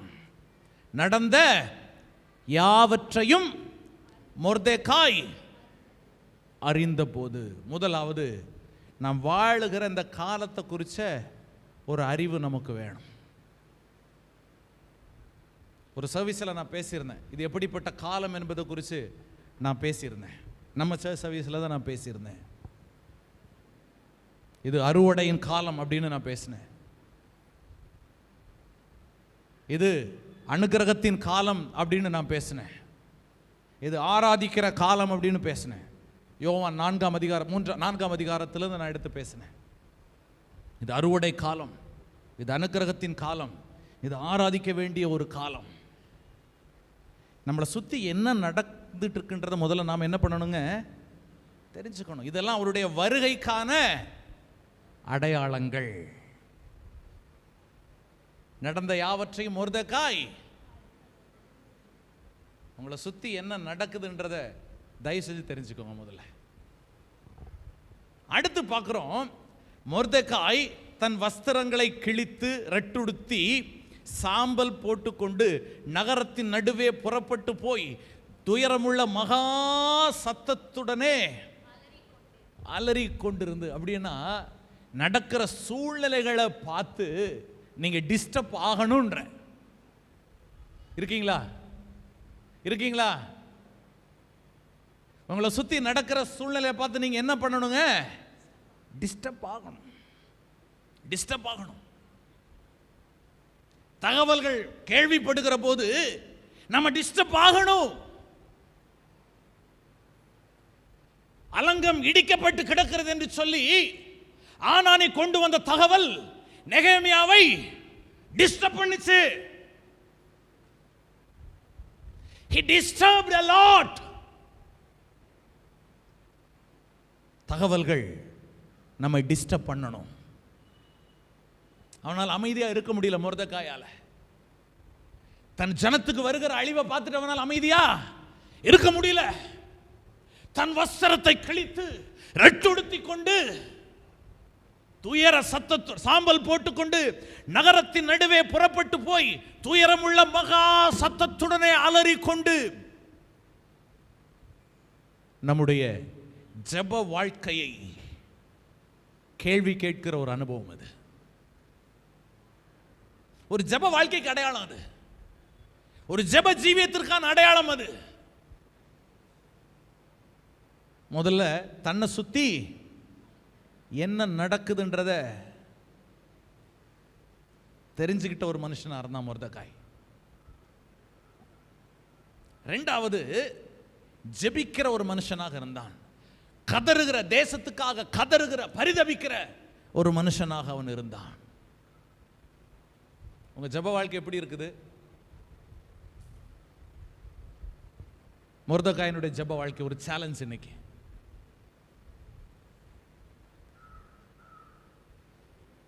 நாலாவது வசனம், மூன்றாவது, முதல்ல அவனுக்கு இருந்த தன்னை சுற்றி நடக்கிற அந்த காரியங்களை குறித்ததான தெளிவு. தன்னை சுற்றி என்ன நடக்குதுன்ற அவன் தெரிஞ்சுக்கிட்டு இருந்தாங்க. ரெண்டாவது அவனுடைய ஜெப வாழ்க்கை, சூழ்நிலையை குறித்த அறிவு. ரெண்டாவது அவனுடைய ஜெப வாழ்க்கை. டிஸ்டர்ப் ஆயிட்டான் பாருங்களேன். நடக்கிற காரியங்களை பார்த்து அவன் எப்படி என்ன ஆயிட்டாங்க? டிஸ்டர்ப் ஆயிட்டான். தேசத்தில் நடக்கிற காரியங்களை குறித்து நீங்க டிஸ்டர்ப் ஆகணும். தேசத்தில் நடக்கிற காரியங்கள் உங்களை டிஸ்டர்ப் பண்ணலனா மறுபடியும் உங்களுடைய ஜெப வாழ்க்கை குறித்து நான் கேள்வி கேட்கிறேன். ஒரு 2 வாரத்துக்கு முன்னால ஒரு நியூஸ் ரொம்ப பரபரப்பா ஓடிக்கிட்டு இருந்தது. உத்தரப்பிரதேசத்தில் ஒரு சின்ன பொண்ணை ரேப் பண்ணி கவர்மெண்ட் என்ன யூபியில் நமக்கு தெரியும். அந்த சூழ்நிலை உங்களை டிஸ்டர்ப் பண்ணல? அந்த சூழ்நிலை உங்களை டிஸ்டர்ப் பண்ணல? நீட்டுக்காக நடந்த தற்கொலைகள், அந்த சூழ்நிலைகள் உங்களை டிஸ்டர்ப் பண்ணல? தேசத்தில் நடக்கிற காரியங்கள் உங்களை டிஸ்டர்ப் பண்ணணும்ன்ற. ஏன்னா ஏதோ அங்க ஏதோ ஒரு சில இடங்களில் நடக்குதுன்னு நினைச்சிட்டு இருக்காதீங்க. பின்னாடி நடக்கிற சம்பவங்களுக்கு பின்னால சத்துருவின் அழகான ஒரு சதி இருக்கிறது என்பதை நீங்கள் விளங்கிக் கொள்ள வேண்டும். பிசாசு அழகா பிளான் பண்றான், ரொம்ப நீட்டா பிளான் பண்றான். ஆனா நாம இன்னும் அதை தெரிஞ்சுக்காம, தேசத்தில் நடக்கிற காரியங்களை குறித்த அந்த அறிவும் இல்லாம, சூழ்நிலை குறித்த எந்த டிஸ்டர்பும் ஆகாம இன்னும் கம்ஃபர்டபுளாக இருந்தா கஷ்டங்க. நான் அதான் ஆரம்பத்தில் சொன்னேன், காத்திரு, அது தாமதிப்பதில்லை, அவனுக்கு ஒன்றும் செய்யப்படவில்லை, எல்லாம் சும்மா இல்லை, சும்மா ஆண்டவர் செய்ய முடியாது. அவனுக்கு அந்த காலங்களை குறித்த அறிவு இருந்தது, சூழ்நிலை அவனை டிஸ்டர்ப் பண்ணிச்சு.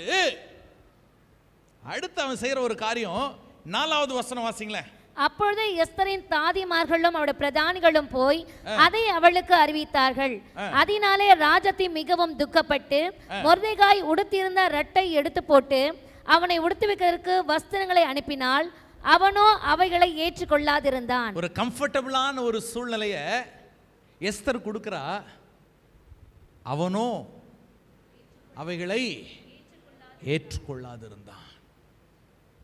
என்னுடைய கம்ஃபர்ட் இல்லைங்க, என்னுடைய கம்ஃபர்ட் இல்ல, என் ஜனத்தை குறிச்ச பாரம். மொர்தெகாய்ட்ட கேட்டீங்கன்னா அதை தான் சொல்லுவார். எனக்கு என் வசதி இல்லைங்க, என் வசதி முக்கியம் இல்லைங்க, என் ஜனங்களை குறித்த பாரம் எனக்கு இருக்குது. என்னுடைய கம்ஃபர்ட்டை பத்தி நான் கேர் பண்ண போறதே இல்ல. அவன் சிம்பிளா சொல்றான், ஐ டோன்ட் கேர்.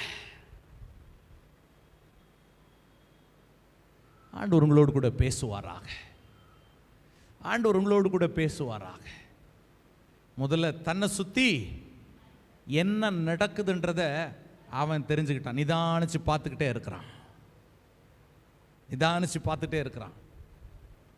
ரெண்டாவதா அவன் எப்படிப்பட்டவனா இருந்தான்? ஜெபிக்கிறவனா இருந்தான், ஜெபிக்கிறவனா இருந்தான். மூணாவதாக அவன் ஜனங்களை குறித்த கரிசனை உள்ளவனாக அவன் இருந்தான். இன்னும் சொல்ல போனா செல்ஃபிஷா அவன் இல்ல. Is not a selfish fellow. சுயநலவாதியாய் அவன் இருக்க இல்லை. நான், என் வீடு, என் குடும்பம், என்னது, இந்த கதையே இல்ல அவங்கிட்ட, இல்ல அவங்கிட்ட. ஜனங்களுக்காக கெஞ்சுகிறவனாக, பரிதபிக்கிறவனாக அவன் இருந்தான். அவனுடைய தலை உயர்த்தப்பட்டது. காத்திருங்க, அது தாமதிப்பதில்லை. கண்டிஷன் இருக்குது, கண்டிஷன் இருக்குது. காத்திரு, தாமதிப்பது இல்லை. ஒன்றும் செய்யப்படவில்லை, எல்லாம் செய்யப்பட்டது. இன்னொன்னு சொன்னேன், சூசான் நகரம் கலங்கிற்று, சூசான் நகரம் ஆர்ப்பரித்திருந்தது. காரணம் யாரு? இந்த மொர்தெகாய். கலங்கி போயிருக்கிற உங்க வாழ்க்கை, கலங்கி போயிருக்கிற உங்க வாழ்க்கை ஆச்சரியத்தினால் நிரப்பப்பட போகிறது. உங்க வாழ்க்கையில் ஆர்ப்பரிப்பின் சத்தம் எழும்ப போகிறது. அந்த ஆனந்த துதி சத்தம் கேட்கத்தான் போகுது. ஆமென். ஆனந்த துதி ஒலி கேட்கும், ஆடல் பாடல் சத்தமும் தோனிக்கும். ஏன்னா மறுபடியும் நான் ஒரு புது பாட்டு பாடுற மாதிரியே பார்க்குறீங்களே. ஆனந்த துதி ஒலி கேட்கும், நல்ல கரங்களை தட்டி. ஆடல் பாடல் சத்தமும் தோனிக்கும், ஆகாய விண்மீனாய் அவர் ஜனம் பெருகும், ஆண்டவர் வாக்கு பலிக்கும். ஆகாய விண்மீனாய் அவர் ஜனம் பெருகும், ஆண்டவர் வாக்கு பலிக்கும். யாக்கோபு நடுங்கிடுவானோ, யாக்கோபின் தேவன் துணையே. அமெரிக்கை வாழ்வை அழைப்போ, ஆண்டவர் மார்பில் சுகிப்போம். யாக்கோபு நடுங்கிடுவானோ, யாக்கோபின் தேவன் துணையே. அமெரிக்கை வாழ்வை அழைப்போ, ஆண்டவர் மார்பில் சுகிப்போம். பதறாத வாழ்வும் சிதறாத மனமும் பரிசாக தேவன் அருள்வார்.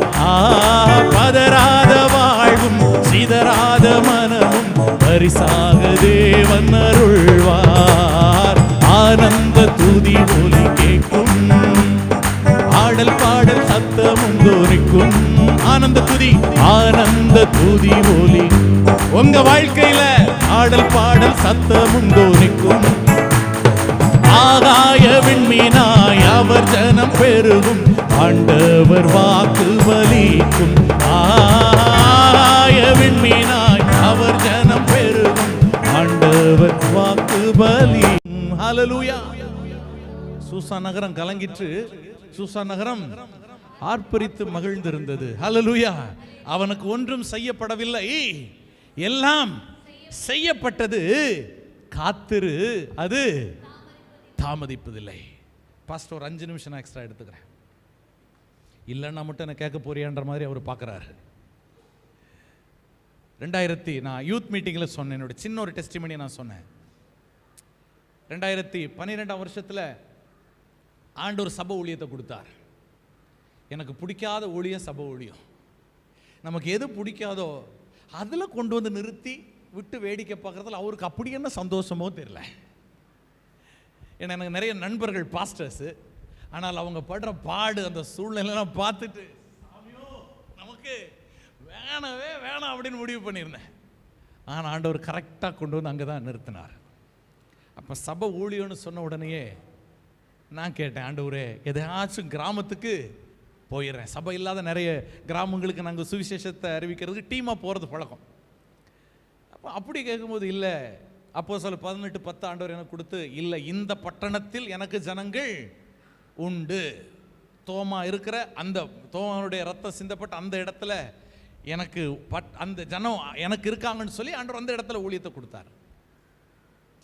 ஊழியத்துக்கு வரும்போதே நான் ஒரு கேட்டேன், ஆரம்பத்தில் உங்களுக்கு சொன்னேன்ல, உங்களுக்கான தேவ வார்த்தையை அந்த ரேமா வேர்டை நீங்கள் கேட்டு பெற்றுக்கொள்ளுங்கள்னு சொல்கிறேன் நான். அதுதான் உங்களை டிரைவ் பண்ணும். அப்போ ஆண்டவர் எங்களுக்கு ஆரம்பத்தில் வசனம் கொடுத்தாரு. என் ஊழியத்துக்குன்னு ஆண்டவர் கொடுத்த வசனம் 2 ராஜாக்கள் 3:17. ஆண்டவர் எதுவுமே இல்லாமல் ஊழியத்துக்கு போக சொல்கிறீங்களே ஆண்டவரேன்னு சொல்லும்போது ஆண்டவர் சொன்னார், நீங்கள் காற்றையும் காண மாட்டீர்கள், மழையையும் காண மாட்டீர்கள், ஆனால் வாய்க்கால வெட்டு. இன்னும் சொல்ல போனால் நீ செய்ய வேண்டியதை நீ செய் ராஜா, நான் செய்ய வேண்டியதை நான் செய்கிறேன். சிம்பிள். நீ வாய்க்கால வெட்டு, அந்த வாய்க்கால நிரப்ப வேண்டியது ஏன் வேலை. ஸோ இன்னைக்கு வரைக்கும் எங்களை டிரைவ் பண்ணிட்டு இருக்கிறது அந்த வசனம் தான். ஸோ 2012 ஆண்டவர் வந்து சபை ஊழியத்தை கொடுக்குறாரு. ஒரு ஆத்துமா கூட கிடையாது, நானும் என்னுடைய மனைவி மட்டும்தான், ஆத்துமாக்கள் இல்லை. ஆனால் சபையை ஆரம்பிக்க சொல்கிறாரு. ஸோ தெரிஞ்ச நண்பர்களுக்கு இன்விடேஷன் கொடுத்து ஆரம்பிக்கிறோம். அந்த முதல் நாள் ஆண்டவர் எனக்கு ஒரு தரிசனம் கொடுக்குறாரு.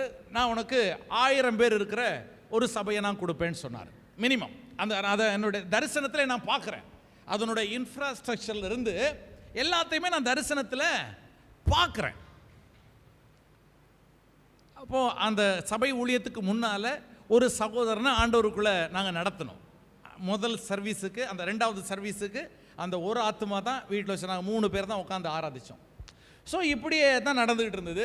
அப்புறம் முழு சாட்சி சொல்கிறது கொஞ்சம் நேராக நான் சுருக்கமாக சொல்லி முடிச்சிடறேன். ஸோ அங்கேருந்து வேற ஒரு சூழ்நிலை காலி பண்ணோம், இன்னொரு இடத்துக்கு காலி பண்ணி இது 8வது வருஷம் சபை ஊழியம். இதில் 7 இடம் மாறிட்டோம். எத்தனை இடங்க? 8 வருஷத்தில் 7 இடம் மாறிட்டோம். இந்த 7 இடம் மாறினாலும் எங்களுக்குள்ள டிரைவ் பண்ணிக்கிட்டு இருந்த ஒரு ஃபோர்ஸ் ஒன்று இருந்துச்சு. எனக்கு ஆண்டவர் கொடுத்த தரிசனம், இந்த பட்டணத்தில் ஜனம் உண்டு, 1000 பேர் இருக்கிற சபை. அதுவும் எனக்கு நான் ஏரியா மாறணும்னு கேட்கும்போது ஆண்டவர் எனக்கு அந்த சேட்டலைட்டிலிருந்து பார்க்குற மாதிரி வியூவை வேற காமிக்கிறேன். அந்த கூகுள் மேப் பார்க்குற மாதிரி நான் இடத்தையும் வேற பார்த்துட்டேன். இந்த இடம் தான் அப்படின்றதையும் நான் பார்த்துட்டேன். ஸோ அதனால் வேற எங்கேயும் போகவும் முடியல, அந்த இடத்துலேயே நிற்கிறோம். 8வது வருஷம். ஒவ்வொரு முறை காலி பண்ணும்போது ரொம்ப வேதனை, ரொம்ப கஷ்டம். என்ன ஆண்டவரே எங்களை அலைய விடுறீங்களா ஆண்டவரே. ஆனால் அப்படி அலைய விடும்போதெல்லாம் நான் சொன்னேன்ல, ஒரு வசனம் எங்களை டிரைவ் பண்ணிக்கிட்டே இருந்துச்சு. நான் மறுபடியும் சொல்கிறேன், காத்திரு, அது தாமதிப்பதில்லை. ஒரு 5 வருஷத்துக்கு முன்னால் ஒரு நாள் நான், என் மனைவி, என் மகள் சர்வீஸுக்கு வந்துட்டு இருக்கிறோம். எனக்கு ஒரு பழக்கம், எங்கே ஆம்புலன்ஸை பார்த்தாலும் கையை நீட்டி நான் ஜெபம் பண்ணுவேன். ஏன் அப்படின்னா, இந்த ஆம்புலன்ஸுக்குள்ளே இருக்கிற ஆத்துமா இன்னைக்கு ஒரு நாள் கொஞ்சம் லேட்டான கொஞ்சம் பொறுத்துக்கோங்க ப்ளீஸ். அந்த ஆம்புலன்ஸுக்குள்ளே இருக்கிற ஆத்மா, ஆண்டவரே ஒருவேளை உண்மை அறியாத ஆத்மாவாக இருந்துச்சுன்னா இன்னைக்கு ஒரு சந்தர்ப்பம் கொடுங்க அந்த ஆத்மாவுக்கு. அந்த ஆத்மாவை எப்படியாச்சும் காப்பாற்றிருங்க. அவனுக்கு ஒரு சந்தர்ப்பம் நான் கேட்குறேன் ஆண்டவரே, அவனை பிழைக்க வச்சிருங்க, அவனை பிழைக்க வச்சிருங்க. அந்த ஆத்மா உண்மை அறியாமல் நரகத்துக்கு போயிடக்கூடாது.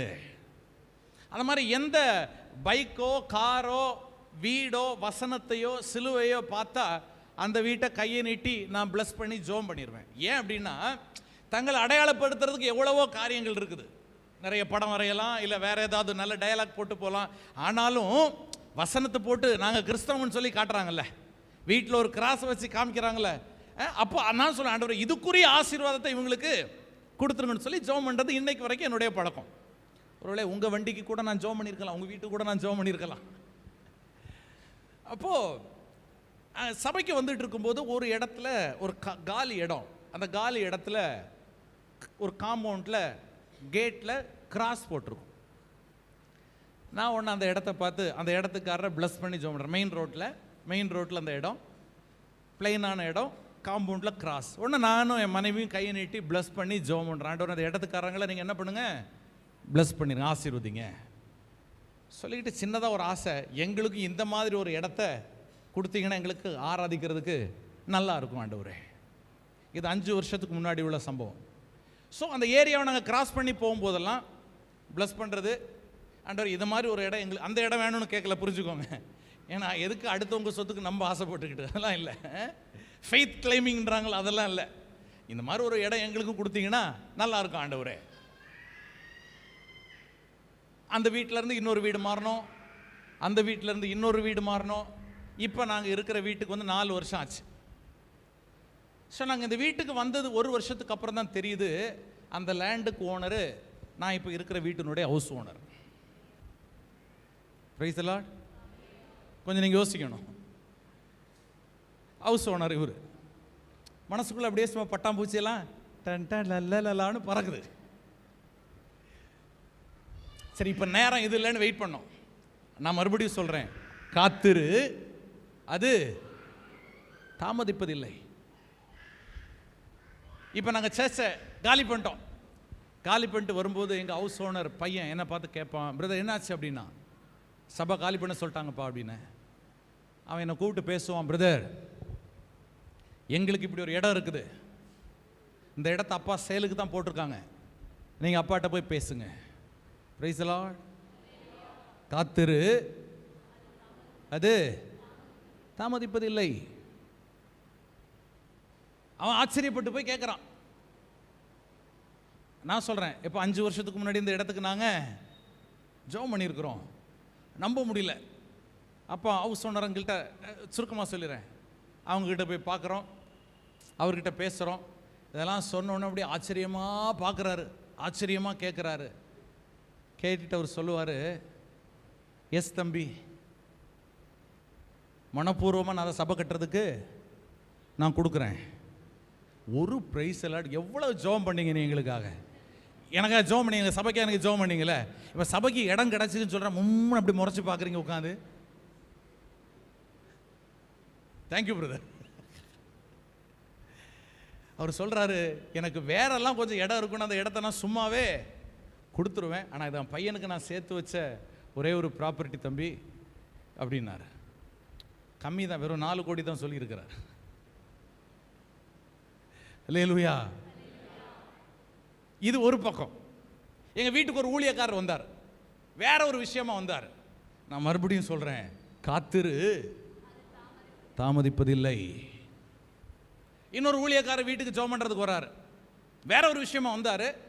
அவரை பற்றி எனக்கு தெரியாது, நம்முடைய ஊழியங்களை பற்றி அவருக்கு தெரியாது.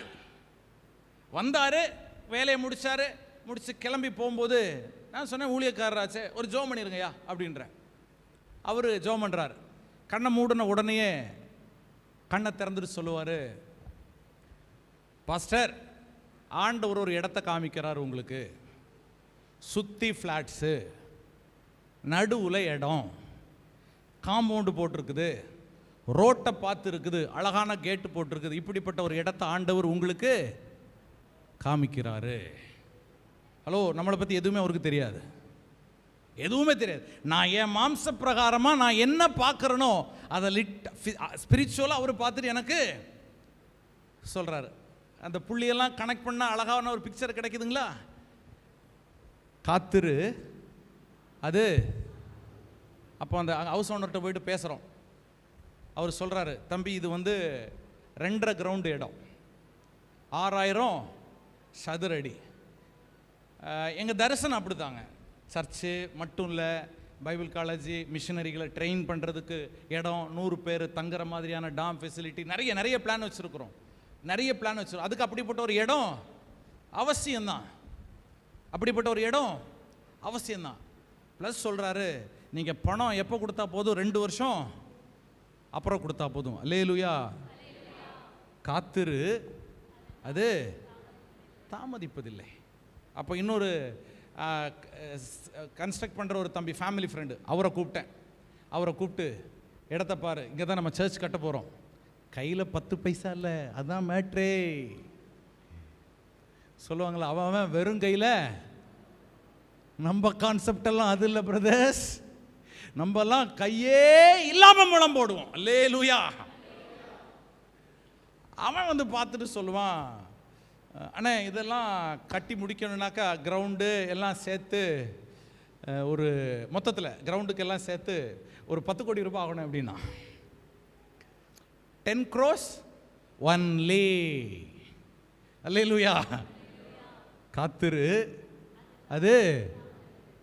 அவன் பார்த்துட்டு சொல்லுவான், நான் சும்மா கேட்டேன், எப்போ இதில் எவ்வளோ பேர் உட்காரலாம்ப்பா அப்படின்னு. அவன் சொல்லணும், 6000 சதுர அடின்னு ஒரு 2000 சதுர அடியை விட்டுருங்க. ஏன்னா ஸ்டேஜு, நடக்கிற பாதை, எப்படியும் லிஃப்டெல்லாம் வைப்போம், எல்லாம் வச்சு பக்காவாக தான் கட்டுவோம். ஆனால் ஒரு 4000 ஸ்கொயர் ஃபீட்டு கிடைக்குண்ணே அப்படின்னா. அப்போ 4000 ஸ்கொயர் ஃபீட்டு கிடைச்சாக்கா ஒரு சேர் உட்காரதுக்கு 4 ஸ்கொயர் ஃபீட் வேணும். அப்போ 4000 ஸ்கொயர் ஃபீட்டுக்கு எவ்வளோங்க? எவ்வளோ பேர்? 1000 பேர். எனக்கு ஊழியத்தை கொடுக்கும்போது ஆண்டவருக்கு தந்த தரிசனம் எத்தனை பேர் இருக்கிற சபைன்னு சொன்னாருங்க? மினிமம் 1000 பேர் இருக்கிற சபைன்னு சொன்னார். கைத்தட்டுற ஒரு சகோதரிக்காக கர்த்தருக்கு ஸ்தோத்திரம். கர்த்தர் நல்லவர். காத்திரு அது. ஏதோ இது பண்ணுறதுக்காக சொல்லலை, உங்களை உற்சாகப்படுத்துறதுக்காக நான் சொல்கிறேன். நான் ஆராதிக்கிற அதே ஆண்டவர் தாங்க நீங்களும் ஆராதிக்கிறீங்க. அவர் என்ன வச்சுக்கிட்டு வஞ்சகம் பண்ணுறவரா? ஒரு கண்ணில் எண்ணெயும் இன்னொரு கண்ணில் வெண்ணையும் இன்னொரு கண்ணில் சுண்ணாம்பு வைக்கிற ஆண்டவரா? நல்ல தெய்வம். ஹல்லேலூயா. காத்திரு அது தாமதிப்பதில்லை. இப்போ நாங்கள் எவ்வளவுக்கு ஜெபம் பண்ணுறோம்? எவ்வளோக்கு ஜெபம் பண்ணுறாங்க? உங்களை தானே கேட்குறேன், சொல்கிறதுக்கு வலிக்குதா என்ன? 10 கோடி ரூபாய்க்கு நாங்கள் ஜெபம் பண்ணுறோம். அதுக்கு எத்தனை 0 வரும்னு கூட தெரில. Actually 10 crores only. புரியலையா உங்களுக்கு? வெறும் 10 கோடி தாங்க. எவ்வளோங்க? வெறும் இவ்வளவு செஞ்ச ஆண்டவர் அதை செய்ய மாட்டாரா என்ன? கண்டிப்பாக செய்வார். Just I want to encourage you. காத்திரு அது தாமதிப்பதில்லை. நடந்த யாவற்றையும் மொர்தெகாய் என்ன நடக்குதுன்றதை அப்சர்வ் பண்ணணும். நாங்கள் என்ன சொல்கிறேன், இந்த காரியத்தில் தனிப்பட்ட முறையில் என்னால் சொல்ல முடியும். காரியங்களை நிதானித்து பார்த்தோம். எப்போ போகணும், எப்போ பேசணும், எப்போ பேசக்கூடாது, எல்லாம் நிதானிக்கிறதுக்கு ஆண்டவர் தான் கிருபை கொடுத்தாரு. அவர் எங்களுக்கு இது ஏன் இடம் தான்ப்பான்னு சொன்ன உடனே நாங்கள் போயிட்டு பேசலை. கேட்குற ஆண்டவரே வெயிட் பண்ண ஒரு நேரம் வருது, இப்போ போகலாம் ஆண்டவரே. இப்போ போ. எனக்கு செஞ்ச ஆண்டவர் உங்களுக்கு செய்ய போதுமானவராக இருக்கிறார். காத்திரு அது தாமதிப்பதில்லை. அவனுக்கு ஒன்றும் செய்யப்படவில்லை, எல்லாம் சூசான் நகரம் கலங்கிற்று. சூசான் நகரம் எந்த இடம் கலங்கிச்சோ அதே இடம் தாங்க ஆர்ப்பரித்து மகிழ்ந்திருந்தது.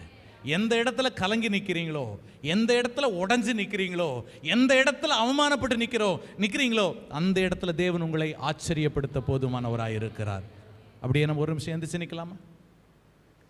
சாரி, கொஞ்சம் நீங்கள் மன்னிக்கிறதுல பெரிய ஆளுங்கன்னு எனக்கு நல்லா தெரியும். அதனால் நானும் மன்னிப்பு கேட்கறதுக்கு கூச்சப்படவே இல்லை. பாருங்களேன், கூச்சப்படாமல் நானும் மன்னிப்பு கேட்டேன் உங்களை லேட் பண்ணதுக்கு. நீங்களும் தாராளமாக மன்னிச்சிருப்பீங்கன்னு எனக்கு தெரியும். மன்னிச்சிங்க தானே? கர்த்தர் நல்லவர். கொஞ்சம் ஆண்டவரை நோக்கி பார்க்க போகிறோம். ஆண்டவரே, நாங்கள் விசுவாசிக்கிறோம், நான் நம்புகிறது உம்மாலே ஆகும். ஹல்லேலூயா. என் ஆத்துமா உம்மை நோக்கி அமர்ந்திருக்கும், நான் நம்புவது. எஸ், சொல்லுங்க சொல்லுங்க. என் ஆத்துமா விசுவாசத்தோட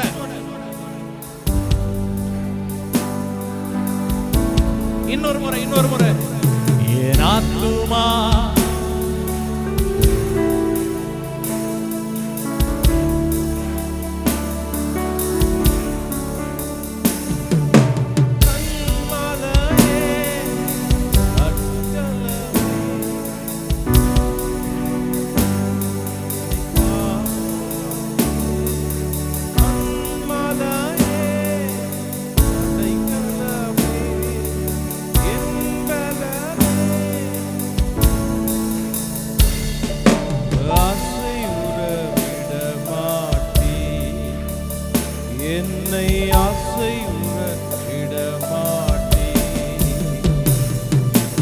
ஆத்துமா உம்மை நோக்கி அமர்ந்திருக்கும், நான் நம்புவது உம்மாலேயாகும். என் ஆத்துமா உம்மை நோக்கி அமர்ந்திருக்கும், உம்மாலேயாகும்.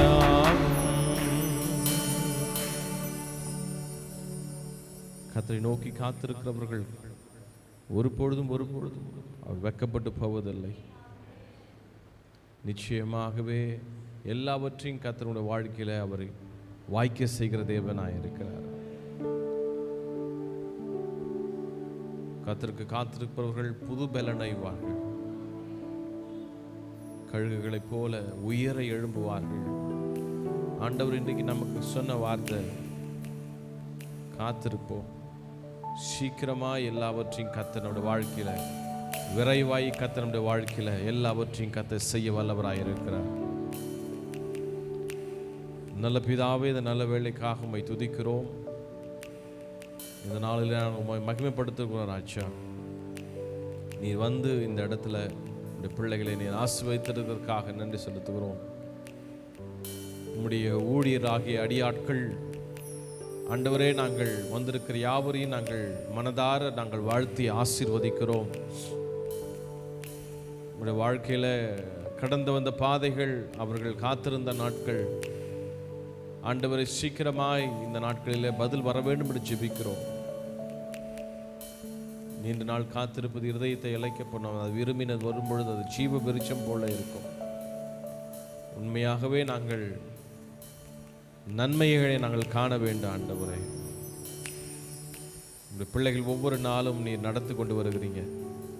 இனி அவர் வாழ்க்கையில் அற்புதங்களையும் அதிசயங்களையும் இந்த பிள்ளைகள் பார்க்க வேண்டும் என்று ஜெபிக்கிறேன். இந்த மாதம் முழுதுமாக எங்களை நடத்தினதான பாதைகளை நினைத்து நாங்கள் நன்றி செலுத்துகிறோம். ஆண்டவர் நடத்தினதுக்காக, பாதைகளுக்காக நன்றி செலுத்துகிறேன் ஆண்டவரே. சீக்கிரமாக விகரவே இல்லை ஆண்டவரே. கர்த்தாவே அப்பா, இந்த கொள்ளை நோயிலிருந்து ஆண்டவர் சீக்கிரமாய் பிள்ளைகளை மீண்டு வர எழுப்புவதற்கு கர்த்தர் கிருபை செய்வீராக. அநேக பிள்ளைகள் ஹாஸ்பிட்டலில் பலவீனமாக இருக்கிறதை நாங்கள் காண்கிற ஆண்டவரே. வீணமாக இருக்கிறவர்கள் சுகமடையும்படியாக நான் ஜெபிக்கிறேன் ஆண்டவரே. ஆண்டவரே கர்த்தாவே, அநேக பிள்ளைகள் ஜெப குறிப்பு வாயிலாக ஆண்டவரே அநேக காரியங்கள் எழுதி கொடுத்திருக்கிறார்கள் ஆண்டவரே. அவை எல்லாவற்றையும் உடைய கருத்தில் நான் வைத்து ஜெபிக்கிறேன். அநேக பிள்ளைகள் ஹாஸ்பிட்டலில் இருக்கிறாங்க. அநேகர் சுகவீனமாய் ஃபோன் செய்திருக்கிறார்கள் ஆண்டவர். அநேக ஊழியர்கள் பலவீனமாய் இருக்கிறார்கள். அநேகர்களுக்கு இந்த விதமான ஒரு ஜுரங்கள் இருக்கிறது சுவாமி. நாங்கள் எல்லாம் பாரத்தோடு ஜெபிக்கிறோம் ஆண்டவரே கர்த்தாவே. இந்த நாளில் விண்ணப்பத்தோடு ஜெபிக்கிறோம். ஒரு பரிபூர்ண சுகம் உண்டாக வேண்டும் ஜெபிக்கிற ஆண்டவரே. எங்களை சார்ந்தவர்களுக்கோ எங்கள் தெரிந்தவர்களுக்கோ ஆண்டவரே, எங்களுடைய திருச்சபையில் இருக்கிற ஒவ்வொரு ஆண்டவரே பெரியோர் முதல் கொண்டு வயிற்றில் இருக்கிற பிள்ளை வரையும் கர்த்தர் நீர் பாதுகாக்க வேண்டும் என்று ஜெபிக்கிற ஆண்டவரே. உடைய அன்பின் கரம் மூடி பாதுகாத்துக்கொள்ள எங்களுடைய ஊழியர்கள் அனைவரையும் கர்த்தர் ஆசீர்வதிப்பீராக. சபை தாங்கிறதான எத்தனை ஊழியர்கள் உண்டு ஆண்டவரே, எல்லா ஊழியர்களையும் கர்த்தர் ஆசீர்வதிங்க ஆண்டவரே. கர்த்தர் இன்றைக்கு ஆண்டவர் கர்த்தருடைய வார்த்தையை இன்றைக்கு எங்களுக்கு ஆண்டு மத்தியில் விலையேற பெற்ற வார்த்தைகளை தேவனிடத்திலிருந்து பெற்று கொடுத்ததான தேவதாசர்களுக்காக நாங்கள் நன்றி செலுத்துகிறோம். அவருக்காக உம்மை துதிக்கிறோம். அவருடைய கர்த்தர் ஆசீர்வதிப்பீராக. எல்லைகளை கர்த்தர் விரிவாக்கும்படியாக ஜெபிக்கிற ஆண்டவரே. ஆண்டவரே கர்த்தாவை தரிசனத்தில் காண்பித்ததான அந்த ஆண்டவர் காரியங்கள் சீக்கிரமாக விடுதலையில் கண்கள் காணும்படி நான் ஜெபிக்கிறேன் ஆண்டவரே. உன்னின் அதிசயங்களை காணப்படுவேன் என்று சொன்ன தேவன் விசேஷமாக அந்த சீக்கிரமாக இடத்தை வாங்குவதற்கும் அங்கே ஆண்டவரே ஆலயத்தை கட்டுவதற்கும் கர்த்தர் கிருபை செய்வீராக. எங்களுக்கு இறங்கின தேவன், அதே தேவனை நாங்கள் ஆராதிக்கிறோம். இப்பொழுதும் ஆண்டவர் அற்புதத்தை ஆண்டவரே தாசன் வாழ்க்கையில் ஆண்டவர் ஊழியத்தில் செய்ய வேண்டும் என்று ஜெபிக்கிறேன் ஆண்டவரே. மனப்பூர்வமாக நாங்கள் பிளஸ் பண்ணுறோம், ஆசீர்வதிக்கிறோம். கிருபையாக நடத்துங்க ஆண்டவரை. இன்றைக்கு ஆலயத்துக்கு வர முடியாத சூழ்நிலை இருக்கிறதான ஒவ்வொருவரையும் நாங்கள் இணைக்கிறோம். ஆண்டவர் அவளை ஆசீர்வதிப்பீராக. கிருபையாய் பாதுகாத்துக் கொள்ளுங்க. எல்லா மகிமையும் துதியும் ஒவ்வொருவருக்கே செலுத்துகிறோம். இயேசுவின் மூலம் செபங்கேலும் நல்ல பிதாவே, ஆமேன், ஆமேன், ஆமேன். நம்ம எல்லாம் ஒன்று சேர்ந்து சொல்லலாம். என் ஆத்துமாவே கர்த்தரை ஸ்தோத்திரம், என் முழு உலகமே அவருடைய பரிசுத்த நாமத்தை ஸ்தோத்திரம். என் ஆத்துமாவே கர்த்தரை ஸ்தோத்திரம், இந்த சகல உபகாரங்களையும். ஆமென். நம்முடைய ஆண்டவராகிய இயேசு கிறிஸ்துவின் கிருபையும் பிதாவுடைய அன்பும் பரிசுத்தாவின் நடத்தது ஐக்கியம் அந்யோன்ய ஐக்கியம் இன்றென்று சதா காலங்களும் நம்மத்தில் சகல பரிசுத்தவான்களோடு கூட என்றென்றைக்கு நிலைத்திருப்பதாக. ஆமென், ஆமென், ஆமென். ஹல்லேலூயா, ஹல்லேலூயா, ஹல்லேலூயா. God bless you. கர்த்தர் உங்களை ஆசீர்வதிப்பார்.